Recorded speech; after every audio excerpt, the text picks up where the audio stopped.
To stay with us. Before we go ahead, let's take a few comments on social media. Yeah, Goodby says Dangote could invest his money in anything else, but he decided to help solve Nigeria's biggest problem. We can't afford to let this opportunity waste.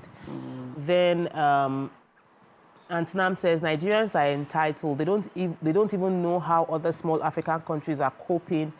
They have to buy this fuel and pay proper electricity bills. He's talking about the fact that the price, our price is still cheaper than some of our neighboring African countries. Just Reason says, our people seem to be looking at Dangote Refinery in isolation, already singing its success. Most of these commentators are shying away from the real issues and not telling us, they're not telling us the full truth. Okay, so Emmanuel said that what Dangote is doing with cement to Nigerians, he will still do it in a few years with oil. At least we have cement. I mean, we don't have cement.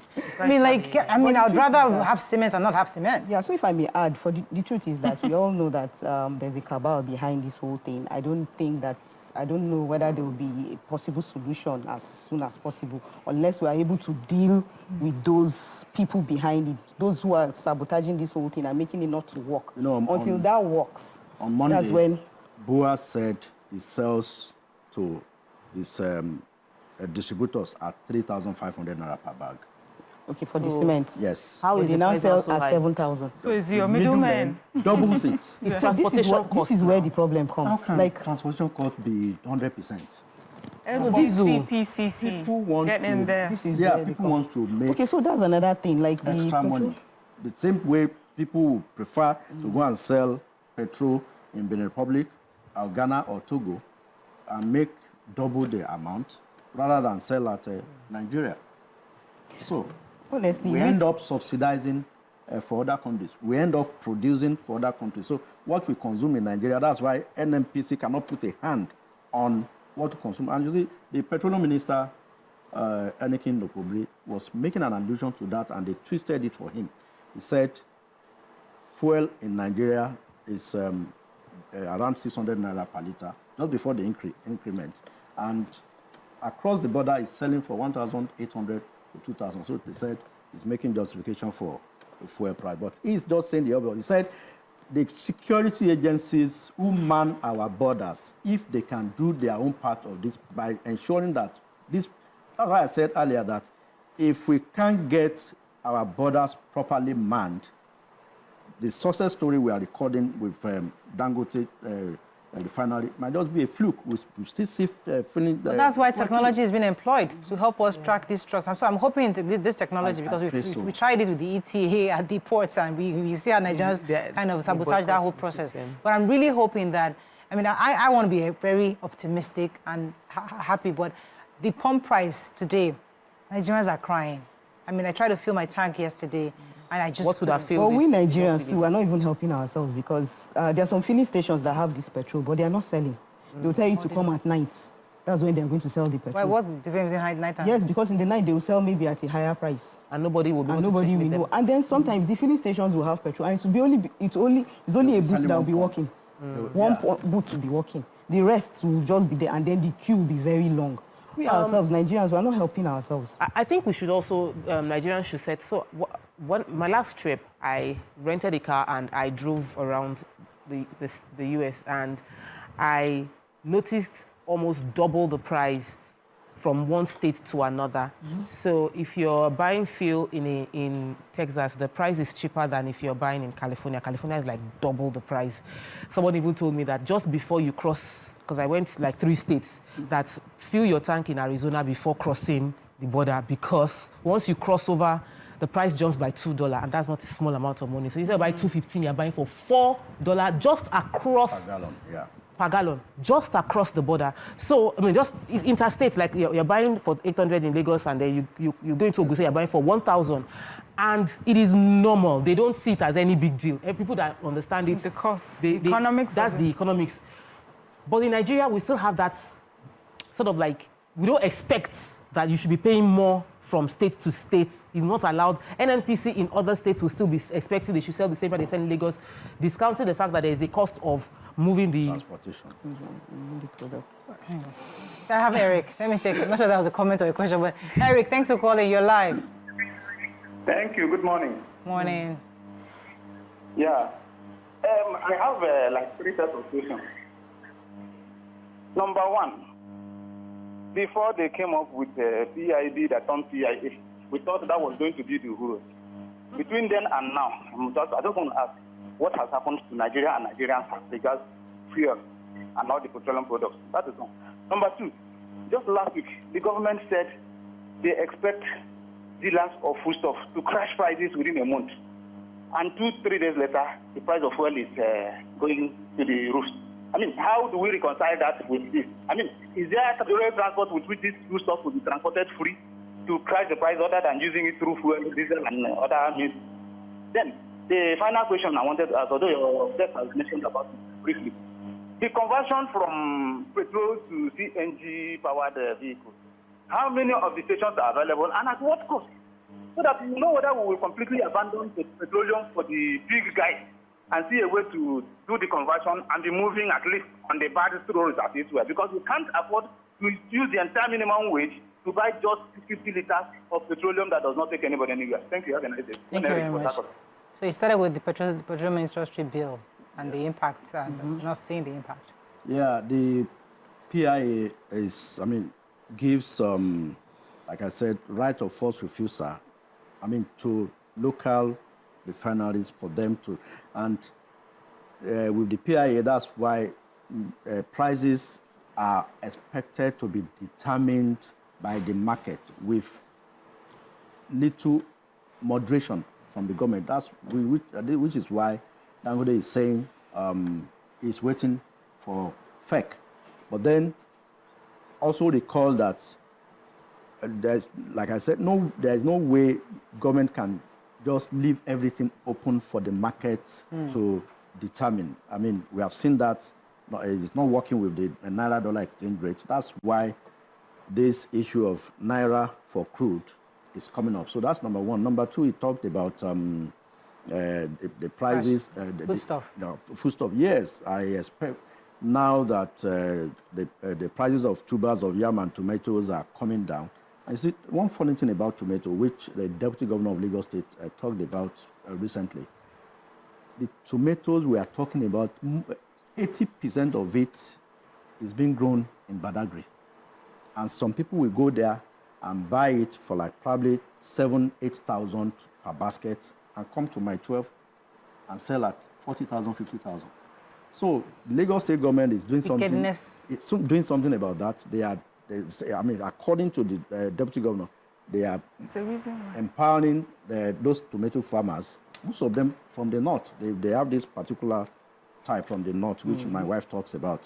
Say the northern tomato or just tomato, that they are expanding the horizon for them to move to Epe and give them some sort of irrigation and assistance. Let me pause you for a second because this man has been holding for a while.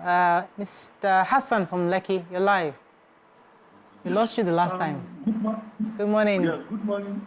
Good morning, everybody.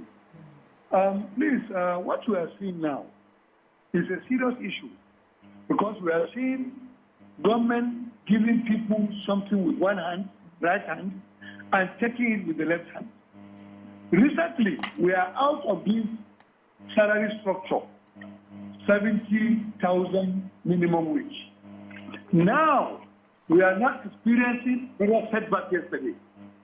Setback yesterday in the sense that I bought fuel at 920 yesterday from a filling station. And you can see how this can easily be transferred to all the prices of goods and services in this country. That's number one. Number two, there should be a competitor with Dangote. Dangote is a businessman. Despite the fact that government helping in a lot of ways for the refineries to come on stream. Our own refineries will always come up to serve as a fallback for us. Number three, the controller of customs, the controller of immigration, the police should be given a marching order by the federal government. There is no any justification for our petroleum being smuggled out of this country. That means they are not doing their job. Because don't think manning our borders is just for individuals to be there. No. It's for people, for the technology to work, and for us to have a sincerity of focus. We cannot be subsidizing for other countries. We cannot be suffering because the government wanted to equate our price with the neighboring countries. That will never work. It's against the law. It's against social contract. Good morning. Thank you very much, Hassan. Any other comments on social media? As we begin to coast on this. But I think Nigerians are really hoping this is going to be a rough patch. And at some time, because, I mean, as someone was saying earlier, that our neighboring countries pay so much more for petrol. So we're so used to paying the subsidized version. However, as you also rightly said, every government must subsidize one commodity, especially that is really crucial to economic development. So we are hoping that at some point, when Dangote's fuel begins to go around to various filling stations, we can have a pricing, because he's waiting for Mr. President to give him a pricing. We are all waiting to know what that figure is going to look like. Now, is it going to compete with NNPC? We'll see. When NNPC is the sole off-taker from Dangote and they sell off to other marketers, how are the prices? So there's a lot of confusion on who's going to be determining how the market forces will determine the prices vis-a-vis what the president is advocating. Agreement. So we are still in a confused state. And I'm really hoping that there's some kind of a direction in the coming days or weeks. And talking about that, I think for Nigerians is whatever your agreements is going to be, just make sure that we have this petrol. Just make sure that when I drive to the fuel station, I can get petrol. And then let it be a price that reflects that, first of all, it is our crude oil. It is being refined in our country. And, you know, I think in that way, a lot of things will be better. But also, I'm just looking forward for the boom that will happen. Is it the boom now? Or I'm looking forward to how this will impact our own currency. And how that would translate into, you know, better development for my country, better things for my people. You know, there's been a period of just constantly worrying, when would the next meal be? How am I going to, what's the fees? Where will I get petrol again? Those questions are constantly on our minds, but a lot of us are just, you know, holding on because we believe that there are processes that has to take place before we start seeing the light at the end of the tunnel. So please, whatever your agreements are, make sure that by the end of it, I drive the fuel station and I get petrol in my car. Let me take Remy from Misheri. Thanks for calling. Good morning, Remy. Hello. Okay, let me let you. I wanted to talk about you know, when you mentioned earlier from our YouTube conversation that, they say people are commenting on YouTube that what we're saying right now is just discussing government. We're not, how does that affect our everyday life? Like, the expectation is, people want us to talk about how we are going to deal with the reality of the change happening. And you mentioned earlier that you wanted to go for an event and you decided that this event is not really worth the impact on my finances. And I think that's an important decision that everybody would have to make. One of the callers sadly said she was going to have to change her children's school into a school that she's not really bothered about the standard, but more about proximity to the house. I think people can also start, it's early enough in the term for you to make lifestyle changes are important, because the reality is your income, for those that have fixed income, even those that have variable income, the expenses would have to go up right now. Transportation and cost of movement. So you will have to weigh your movement. But it's all movements that you need to move. I've always felt that I don't want to use. I'm trying to be more expensive than our pockets, or what? Yes, that. But I also feel that we are somewhat spoiled, in the sense that because many of us, I mean, I'm trying to be very careful with how I use my words, because yes, I agree that government should subsidize some things, but we don't really pay for the real value of things in this part of the world sometimes. You know, so I think reality is dawning on us that how, for example, I know when the power minister was saying that she turned off our freezers and everything, everybody went on, how can they be talking about that? But the reality is that when all of us travel abroad, we see how the people that we go and see turn off their lights back to back. When they're leaving, they manage their electricity because they know that at the end of the month, I don't want to pay this amount of that. This is how much, this is my budget. When my brothers-in-law used to come back in the years, they always know that there's an increase in petrol because that is watching TV. During the day, we don't watch TV, we go to work. TV, there's increment in electricity usage because they are in the houses. So we know those things, and we budget and plan for it. They're on holiday. Those of us that travel, we see those things. But here, we leave TV on, we turn on the air conditioner. In my own house, I've said it in my own house, all the 7 ACs are on until we got banned 500,000 naira. Mr. Brown called a meeting. We have to restructure. Since then, we've not used AC. We've not used air conditioner since Band-Aid. And that's the truth. We have not. And we went from 500,000. Our last month bill was 80,000 naira. Wow. That's very impressive. That's a Nigeria. That's us changing lifestyle. Yeah. Understanding that's like a desicable behavior that we were having. We need to readdress. So a lot of things, even I was going to a party every day. I got back 2 weeks ago, and almost every day, back to back, I'm going somewhere. Did the NNPC for not stop me yesterday? I stayed in my house. Is it by force to go? I told the person, don't worry, I'm not going, I'm not coming.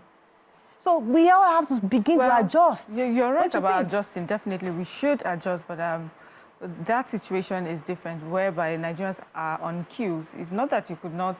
I mean, if you wanted the petrol, you would have had to join a queue and be there forever. Yeah. You know, so we're also saying to government, Don't make it difficult. Don't make it difficult.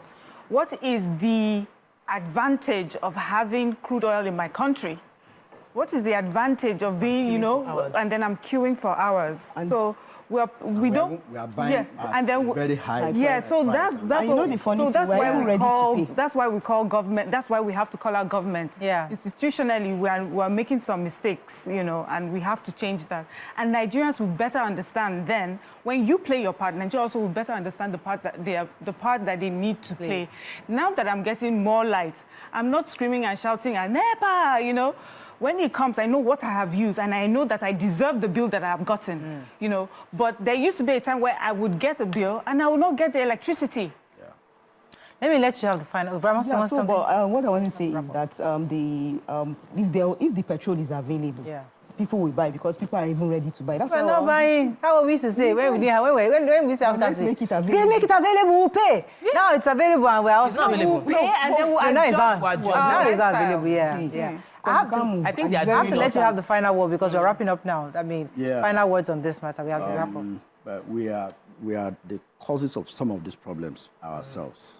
Now, Dangote, for him to transport fuel from Lagos to Kano or to Rivers, before now, it will have been done through the pipeline. But now, most of the pipelines have been vandalized. They have been vandalized. So, if you pump 100 million liters from Dangote Refinery today, you won't get 10 million liters in Kano. No. Yes, I mean, so many places. Yeah. In the houses of some people, they have the pipeline. They have piped the pipes to their own houses. So is that government? No. So we also have some roles to play. Then security agencies, I keep saying this, if they cannot stop smuggling of these tankers, not motorbikes, so tankers, 55,000 liters across the border, then we'll still be back at square one. True. Because it will always be more lucrative to sell across the border than to sell locally here. Unfortunately, that's all we can take on this issue. Thank you so much. We'll be speaking with our journalist, Mujid Damiu. Always a pleasure to have you on the show with us. You spent the whole day. Because this Dangote matter and NNPC was such an important issue that we wanted to really break it down for let Nigerians understand it, because they've been hearing about it, but they don't understand it. But I'm not even sure they still understand, because all they know is that they are queuing at the pump prices. And it's too high. And it's too high. That's it. So hopefully in the next coming weeks, we can get better clarity. That's all we can take on today's show. Hope you learned a few things as we have. Have a great day. We'll see you tomorrow. Bye for now.